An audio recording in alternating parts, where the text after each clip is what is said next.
Alrighty. Cool. Hi, here's our Unit 2 video. I'm Sarah, and this week I read the Outlook for Nordic Schools. Hi, my name is Leanna, and this week I read the Library 2017 edition. Hi, I'm Manda, and I read this week the 2017 NMC Technology Outlook for the Nordic Schools. So I was noticing, Amanda, you and I read the same one, it looks like.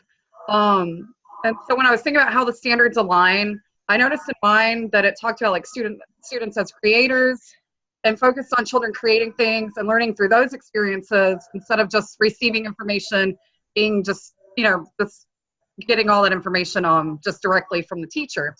And I felt like that aligned with the ESC standard of the empowered learner because the approach allows students to take charge, to demonstrate how they, what they know through those experiences.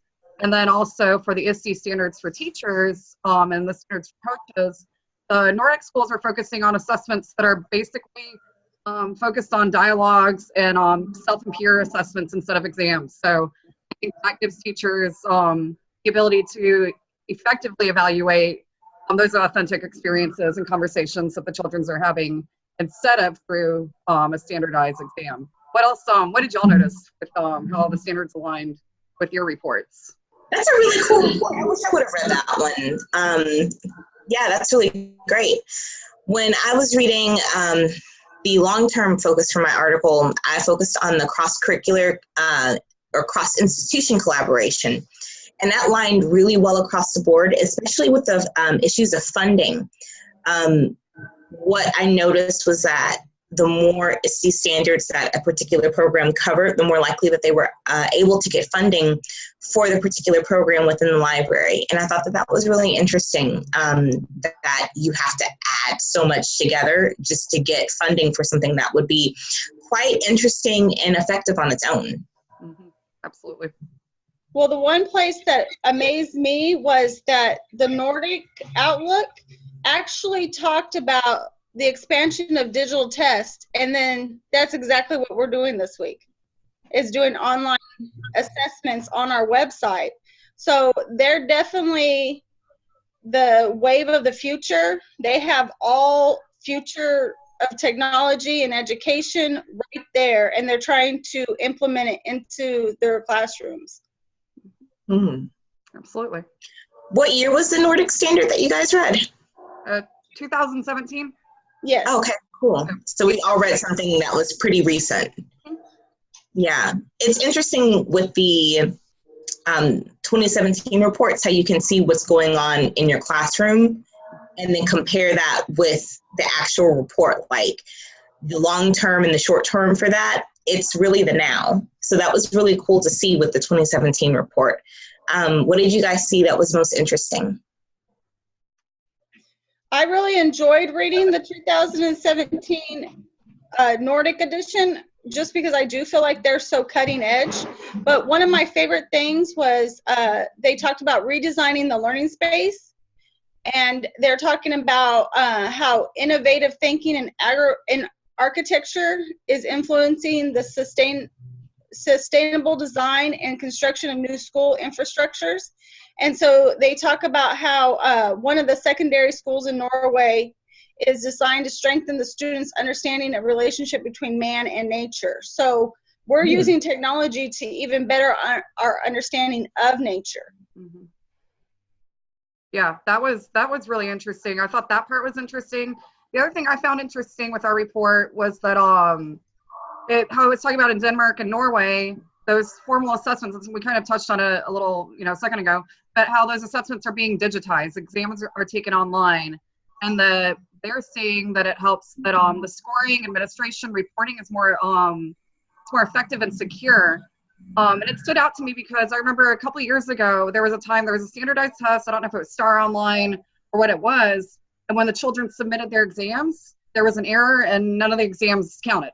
Everything crashed. I remember that.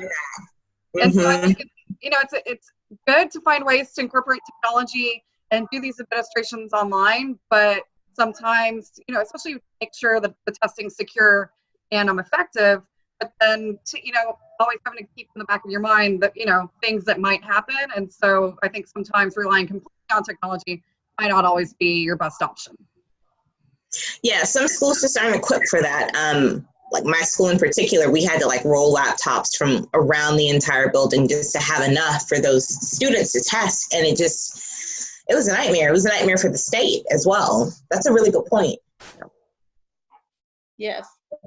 So how do you think we can use this information in our classrooms or to help our fellow educators? Well, I think one of the things that I really thought was interesting was talking about how those assessments are focusing on assessing children through those dialogues and those peer evaluations and self-evaluations instead of always, you know, focusing on the standardized examination. And I think something like that is really powerful. And like just in general, teachers begin thinking about different ways to assess children, to gather information. I feel like the learning that the children will be experiencing will be more meaningful for them. So I just think, you know, it's just kind of changing our mindset and shifting away from we have to do this, this, this. How else can we evaluate and assess children? You know, even I didn't read the same report as you guys. In my last article, which was valuing the user experience, I actually find that a really good link between the two. The article that I read was talking about getting more students into the library, of course, and there was a conundrum where even though they had all of these help signs, like how to log into the computer, how to print from the computer, kids were totally ignoring that. They were finding it to be conflicting when looking at the signs rather than looking at the website for that kind of information. And even though like at first I kind of had some mixed feelings about it, because as teachers, like you want to tell the kids, you need to look at all the signs around you and discern that information available. But then at the same time, we have to make students feel like getting an education is within their grasp and to make things approachable for them. So going back to the assessment portion of both what we're doing for the technology implementation and what you guys read, it makes sense.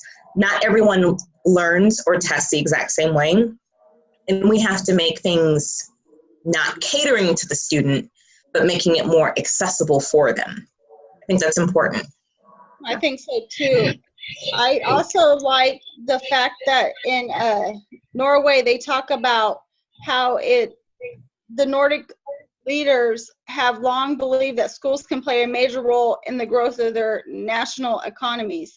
And so that's like getting the whole community involved in your kids' education. And that even goes back to that old saying, it takes a village to raise a child. If our political leaders could actually support education the way some of these other countries do, I think that it would be achievable for all students. Mm-hmm. Mm-hmm. Yeah. So, all right. I think you know, we all brought in found different parts of like Mandy, you and I read the same report. I think we all found interesting pieces to bring it all together, and it's, you know, seems like all of our reports are pretty interesting this week. Absolutely. Yeah, that assessment piece, that's huge. Yes, I really enjoyed this week's reading. So I like to see what other countries are doing, kind of see what maybe we should get on board with. Mm-hmm. Absolutely. I wish I would have read the Nordic report now. I didn't put any of those on my list. I'm going to have to go back and kind of get into those. I made sure to add a different one each week, just so that way I can kind of see what everybody's up to. Yep. That's what I did. So Cool.